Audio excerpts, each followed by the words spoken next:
A few years ago, a good friend of mine who wasn't a Christian decided to read through the Bible.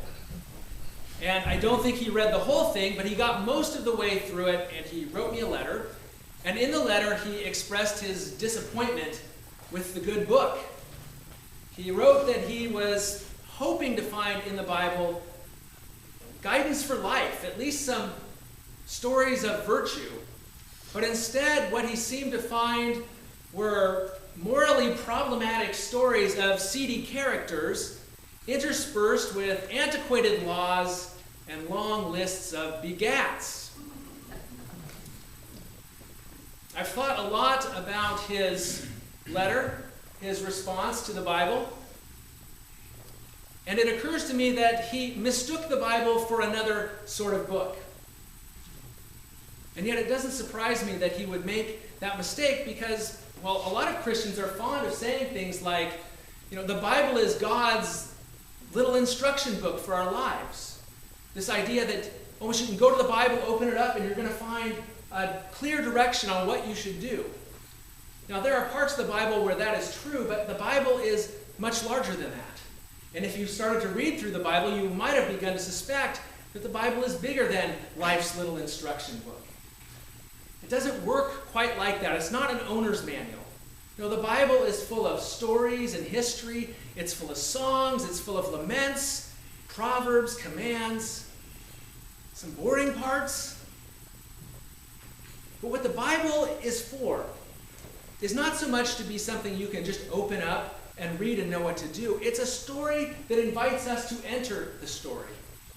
We're invited to enter what Karl Barth called the strange world of the Bible, to find ourselves in the story, to see what God's up to in our lives and in our world. And so this morning, as we look at this story of Abram, Sarai, and Hagar, it's a story that on the surface level doesn't provide a lot of moral guidance. In fact, if you were to say, I want to find out what I should do by reading the Bible, and you read Genesis 16, I think you'd be in a world of hurt. It's not how the story functions. It functions in a different way. So let's look at this story of Abram and Sarai, and I'll go back to Genesis 12, where the Abram story starts, and we'll move through it. So the story starts with God looking for a particular family that God can use to bless the whole world. And God goes, and he goes to Abram, and he says, Abram, leave your hometown. And Abram's off in this town called Haran, which is far east of Canaan and what was to become the land of Israel. Leave that land, your country, your people, and go to the land I will show you.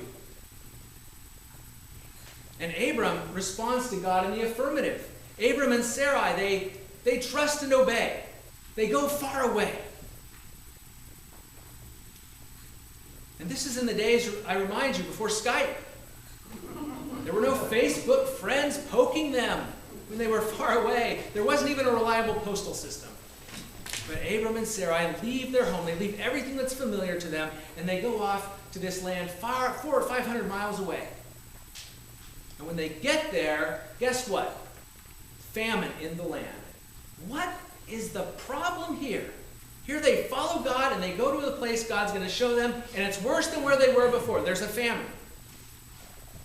And so here, Abram and Sarai, who are, for all practical purposes, the patriarch and matriarch of Judaism and Christianity, those who show us what faith looks like, they end up having to leave the place they were promised and go down to Egypt. And right away, Abram, father of the faithful, he disappoints all of us. They're going down to Egypt, and Abram looks at Sarai and says, Sarai, you are a beautiful woman. And Sarai says, well, thank you, Abram. And you're not so bad looking yourself, you sly dog. And Abram says, well, gee, gosh, thanks. Now here's the problem. We're going to go down and be near Pharaoh. And, well, Pharaoh, he's looking for a few good-looking women. So instead of telling him we're spouses, let's say we're siblings. Okay, sis? And so Abram and Sarai go down. They meet Pharaoh's emissaries. And Abram says, hello, I'm Abram, and this is my little sister. And Pharaoh says, great. Well, Sarai can live with me. And Abram goes, whew. He has a grin on his face because Pharaoh gives Abram sheep, servants, and camels. And he doesn't have to worry about Sarai. She's not nagging him anymore. She's with Pharaoh. Now, as soon as this happens, an odd thing happens to Pharaoh and his household. They all get deathly ill. And Pharaoh puts things together and he says, no, wait a minute. We were healthy. All of a sudden I get Sarai, and then our health goes down the tubes. I better do a better background check on Abram and Sarai. And he does, and he discovers Abram was lying to him. Pharaoh's enraged. He gives Sarai back to Abram, and he says, Abram, get out of here. Take everything I gave you, get out of here. So God had intervened at that point because Sarai was Abram's wife, not his property. But God had also made sure that when Abram left, he spoiled the Egyptians. He took all this stuff from them. In some ways, this is not a very attractive story. It makes Abram look to be like a liar and kind of a thief. He basically conned Pharaoh and got out of there. Not a great way to start a nation. The Bible doesn't always present a pretty picture of saints like Abram. But Abram appears to amend his ways. He gets back to the promised land, to Canaan.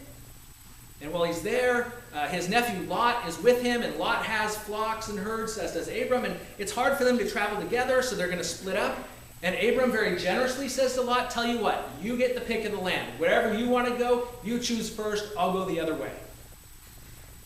And then when Lot goes his own way and gets the better land, later some rogue kings come through and they kidnap Lot. They kidnap a whole bunch of other people in the land, including some kings. So Abram gets his special forces unit together, and they go and they rescue Lot and these other kings and people. And the kings are just delighted, and they offer Abram tribute, but Abram is very selfless. He says, no, I'm not going to take your money. You know, he's changed. He's not like the guy that comes out of Egypt. He's changed now. He's this super uncle and a superior military strategist and a solid ancient Near East citizen. You know, a very selfless neighbor. It looks like he's changed his ways. And we haven't gotten done with the virtues of Abram yet, because in Genesis 15, God comes to Abram and he says, Abram, do not be afraid. I'm your shield. I'm your very great reward. And Abram says, hey, that's great, God, but let's get down to business here. Enough of this pious talk. You see, there's a problem. You've given me all these blessings, and I'm grateful. But the one and most essential blessing you have neglected, and that is, I need a son. I need someone who can carry on the family line. Because otherwise, when I die in a few years, everything you've given me, it goes to somebody else outside the family. It's almost as if one of us were in the wilderness and a helicopter came over and started dropping electric toasters and heaters and microwaves. And we say, that's all great, but we need a generator. We have no power down here. It's the same thing going on here. Abram says, I need a generator. I need to generate an offspring so that all these blessings, God, will continue on, that there'll be a legacy, that it all makes sense. And God says to Abram, who's now 85 years old and has a 75-year-old wife, Abram, trust me, you will have a son. Indeed, look at the sky, the night sky. Count the stars if you can. That's how many descendants you will have. And guess what? Abram believes God. I don't know about you, but I wouldn't have believed God. In fact, the text is very clear. This is an amazing thing that Abram does. He believes God. And it says, the text says, God credited that to Abram as righteousness. God said, way to go. That's amazing faith. And so this is right now, it appears to be this story of redemption. And we love stories of redemption. Chicken soup for our souls. Here's this man, he's down in his luck, had some moral difficulties. But he turns around, no more pimping Sarah to Pharaoh. Instead, he's the solid citizen. But there's a problem, and it's called Genesis 16. Genesis 16 is the wrench thrown in the gears of the redemption story. Suddenly it looks like the redemption story is a sham. But let me not get ahead of myself. Abram and Sarai have been believing that God will provide this child for them. And one night, maybe their Friday night, date night over candlelight dinner, Sarai says to Abram, Abram, I've been thinking, I'm 75 years old now. That's too old to have a child. But what if I give you Hagar, my slave? I give her to you and she can have our baby. This is a fascinating family we have here, don't you think? I mean, they're really into this open marriage thing or something. I mean, first, Abram's given Sarai to Pharaoh, and now Sarai's given Hagar to Abram. Anyone think this is a family we ought to emulate? Put your hands down. And so Hagar and Abram get together, and Hagar gets pregnant. When she discovers she's pregnant, that's when the problems begin. Because Hagar starts to sass Sarai. Sarai gets jealous, and she gives Abram an earful. Abram, she says, look what you've done. You've gotten my slave pregnant, and now all she does is sass me and pretend she's better than me? Look what you've done. It's your problem. You know it. God knows it. What are you going to do about it? And here's Abram. He's on the couch. He's watching the camel races on ESPN. And he just barely looks over his shoulder and he says, she's your servant. Do with her what you want. Is this not a dysfunctional family? So Sarai does what she wants. She abuses, she mistreats Hagar. Until finally, Hagar can't take it anymore. And she leaves Abram and Sarai, and she heads out onto the road into the desert until she comes to a spring where she sits down. Now let me remind you, I'm not telling you or retelling you some story I saw on some trashy TV show. We have this messy soap opera on our hands because we're reading the Bible. Everything is messed up beyond anything any human can do at this point. Abram and Sarai have all this trouble in their marriage. There's tension. And then this son that Abram will have by Hagar, well, he's down the road with Hagar. Because Hagar knows there is nothing worse than being in this abusive relationship. And she's gone off, and basically she's gone off to die. Because if you are a single pregnant woman far from your country, and she was an Egyptian, by the way, probably one of the slaves that Abram got in Egypt, it's just nothing's going to happen for her. To walk out on that is to walk out on hope. It's to walk out on life. This is the kind of story we find often in the Bible. But maybe that's not such a bad thing. I'm not saying that what happened to Hagar wasn't such a bad thing. That was a terrible thing. She was ignored by Abram. She was abused by Sarai. It should never happen to anybody. But maybe it's not such a bad thing that the Bible presents us with human stories that aren't propaganda, that aren't slick advertising, that are real. The Bible, you see, is a human book. And that's part of what makes it a great book. It's a human book. It's full of the human story and all its messiness. But it's also a book of God. It's the human story and God's story and how they intersect. And in this story, when God comes into the human story, God listens when humans are not. God blesses when humans are condemning. But I've already gotten ahead of myself. Let's go back to the story. This time, imagine you are Hagar. The abuse was too much. You've been used by Abram, abused by Sarai, and you leave. There's no future, no hope. And so you go basically to die. You sit in the cool by a spring. But suddenly, an angel or a messenger from God appears. And that messenger from God says to you, Hagar, where have you come from? Where are you going? And of course, Hagar doesn't know where she's going, so she only says, I'm coming from Abram and Sarah's house.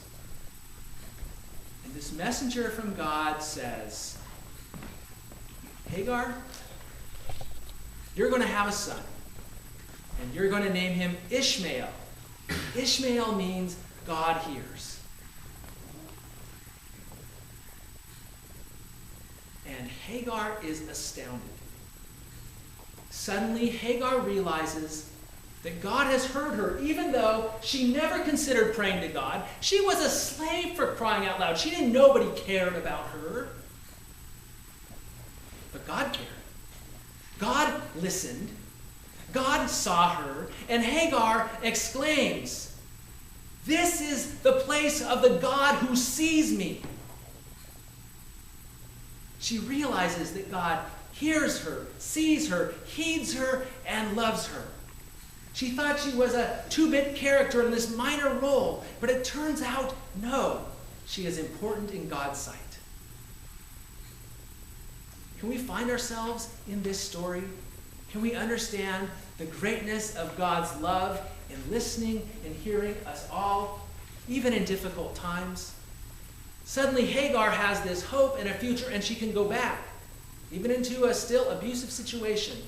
And she endures because she knows she has a future.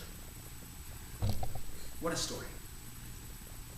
And since today is Epiphany, and I'm supposed to be preaching on the Magi, the three kings, the star, and I'm not, I want to point out that this actually is a better Epiphany story than the Magi story. At least I'll argue that today. Because this story is a double epiphany. This is a 2-for-1 epiphany, folks. Because epiphany means manifestation. And so Hagar has this epiphany. She sees God. Doesn't expect to see God. Aha! She sees God. Epiphany 1. But her epiphany of God is that God has had an epiphany. That Hagar has been manifest to God. She never considered that she would be manifest to God. She has an epiphany that she's God's epiphany. That's a double epiphany. And here's my epiphany. You don't need to be a fancy pants magi to have an epiphany.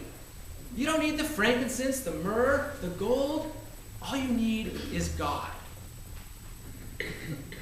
And when you realize that God heeds you, hears you, sees you, even though other people may make it seem like God shouldn't do that you're not moral enough, that you're not Christian enough, that you're the wrong person. When you understand that God loves you even though you've run away, well, that's an epiphany. And if that's not an epiphany, I don't know what an epiphany is. God sees us, hears us, and heeds us. No matter who we are, what we've done, where we're running to, God sees, heeds, hears, and loves us. Can we enter this story? This story